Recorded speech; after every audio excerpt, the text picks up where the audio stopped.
Real talk lang parang di naman kagwapuhan to si Carlos. Putok na putok pa yung lipstick dito sa interview. Ewan kung bakit. Anyways. Why are you gay?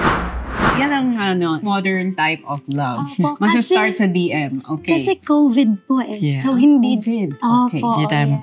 Di naman siya yung tinatanong, sagot ng sagot. Kairita putik. So bakit nagtuloy-tuloy ang communication?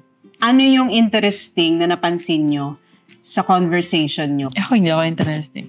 Ikaw interesting. Siya po, nai-interest po talaga siya magsalita po. Kasi hindi po siya masyadong vocal po. Mm-hmm. Super quiet lang niya po talaga. Shy lang po siya talaga. So then, ako po yung super nag-keep up ng kasi wala po siya. Gusto niyang magsalita pero wala po siyang masabi po. Teka. Parang nangangamoy oportunista Akala ko ang mga gusto ng mga babae kung hindi pogi, yung may personality man lang. Yes!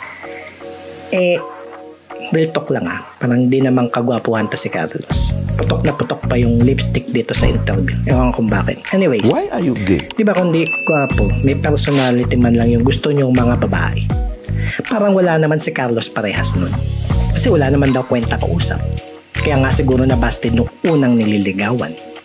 Bakit kaya nilandi nito ni girl? Sa tingin nyo? Kasi raw nagtitrending na nung Caps. Baka gustong madagdagan yung mga followers na Pinoy. Ang tawag dyan, Caps, compounding interest.